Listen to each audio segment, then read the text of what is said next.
Hello students, आपका स्वागत है आपके अपने यूट्यूब चैनल पर। आज हम रोमन संख्याएं लिखना सीखेंगे। रोमन संख्याएं। तो रोमन संख्याओं में सबसे पहले जो हमारा 1 से 10 तक कौन कौन सी संख्या हैं, तो 1 2 3 4 5 6 7 8 9 10। इनको कैसे लिखा जाएगा सबसे पहले ये सीखते हैं।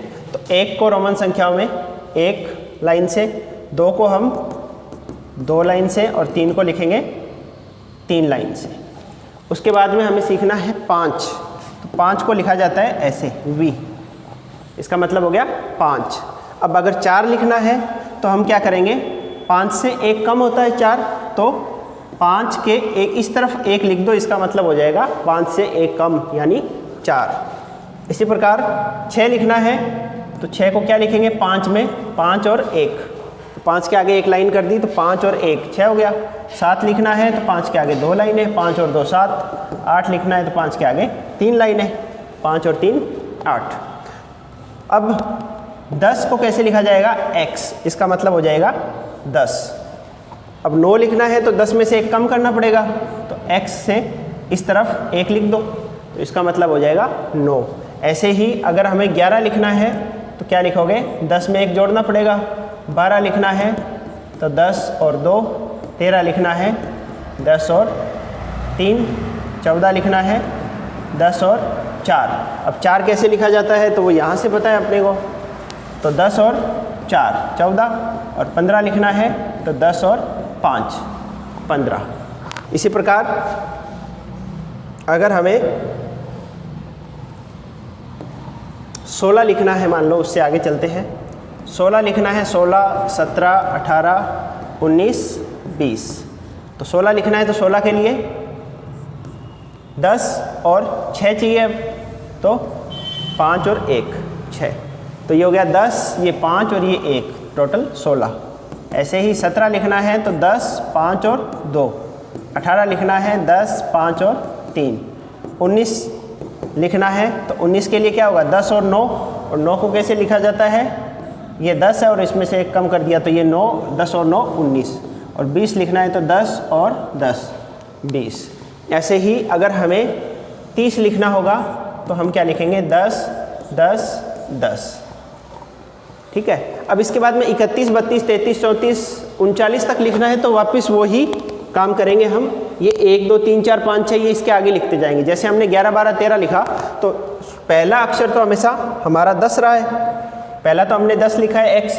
उसके बाद में 1 2 3 4, 1 2 10 के आगे 1, फिर 2 3 4 5 6 7 8 9 10, यानी 10 और उसके आगे 10 तक लिख दिया हमने वापस, तो ये हो गया 20। ऐसे ही 20 के बाद 21 22 लिखना हो तो ये 20 तो आपको रखना ही है, उसके बाद में 1 2 3 4 ये आगे लिख दो तो 30 तक आ जाएगा। 30 आते ही हम, ये 2x तो थे मतलब 20, और 30 आते 10वां जो होता है x वो लिखेंगे तो ये 30 बन गया। ऐसे ही 40 लिखना होगा, 31 से लेके 39 तक लिखना होगा तो वो ये 31, जैसे 35 लिखना है तो कैसे लिखेंगे हम, तो x x x, ये तो 30 हो गया। और फिर 1 2 3 4 5, तो 5 लिखोगे आगे तो ये, इसका मतलब हो गया 35। तो ऐसे ही ये चलता जाएगा 40 तक। 40 कैसे लिखा जाएगा तो वो देखते हैं। 40 के लिए हमें ये देखना है कि अब 50 कैसे लिखेंगे। तो 50 लिखने का हमारा तरीका हो जाएगा, जो 50 है उसको लिखा जाता है L से।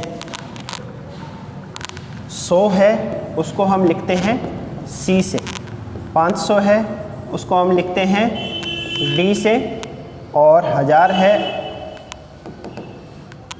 ये हो गया D, और 1000 को हम लिखेंगे M से। यानी अब आपको कोई भी संख्या बनानी है, मान लो आपको लिखना है 40, तो 40 को कैसे लिखोगे, 39 तक तो वैसे ही था गाड़ी हमारी। 30 कैसे लिखा, x x x 30 हो गया। फिर 31 तो उसके आगे 1 2 3 4 5 6 7 8 9, वही लिख दो रोमन वाले, तो 39 तक। 40 को कैसे लिखा जाएगा, तो 40 क्या होता है, 50 से 10 कम है, तो 50 के लिए हमारा एक सिंबल है हमारे पास L, तो ये तो हो गया 50। अब इसमें से 10 कम चाहिए तो इस तरफ लिख दिया हमने, इसका मतलब 50 से 10 कम, तो ये हो गया 40। अब 41, 42, 43 वो लिखना है तो इसके आगे 1, 2, 3, 4 वो लिखते जाओ, ये तो रहेगा। इसके आगे 1, 2, 3, 4 वो रोमन वाले लिखेंगे तो 49 तक हो जाएगा। फिर 50 के लिए ये सिंबल हमारे पास है ही। 51 लिखना है तो 51 के लिए क्या लिखोगे, L, ये तो 50 हो गया, और 1। 52 के लिए 2। 55 लिखना है तो 55 के लिए सिंबल हो जाएगा L और 5, L का मतलब 50 और ये जो है इसका मतलब 5, तो 55। और 60 अगर लिखना है तो 60 हमें पता है 50 प्लस कितना होता है 10, तो 50 के लिए तो L है और 10, इस तरफ 10 लिखा इसका मतलब उसमें 10 जुड़ेंगे, पीछे की तरफ लिखा इसका मतलब उसमें 10 घटेंगे। तो 50 में से 10 घटे तो 40 थे, जोड़े तो 60। ऐसे ही अगर 70 लिखना है हमें 70, तो 70 के लिए क्या हो जाएगा, 70 के लिए 50 प्लस 20, 50 के लिए ये है और 20 का मतलब है 10 और 10। 80 लिखना है तो इसका मतलब ये तो हो गया 50, 60, 70, 80। अब 90 लिखना है तो 90 के लिए क्योंकि हमारे पास ये मैक्सिमम 30 तक लिख सकते थे तो 50 और 30 80। 90 लिखना है तो 90 के लिए हमने 100 के लिए हमारे पास है C लिखते हैं 100 को, 100 का मतलब C। तो 90 अगर लिखना है तो 90 में से 100 में से 10 घटाने हैं तो C में से X यानी 10 इस तरफ लिख दिया।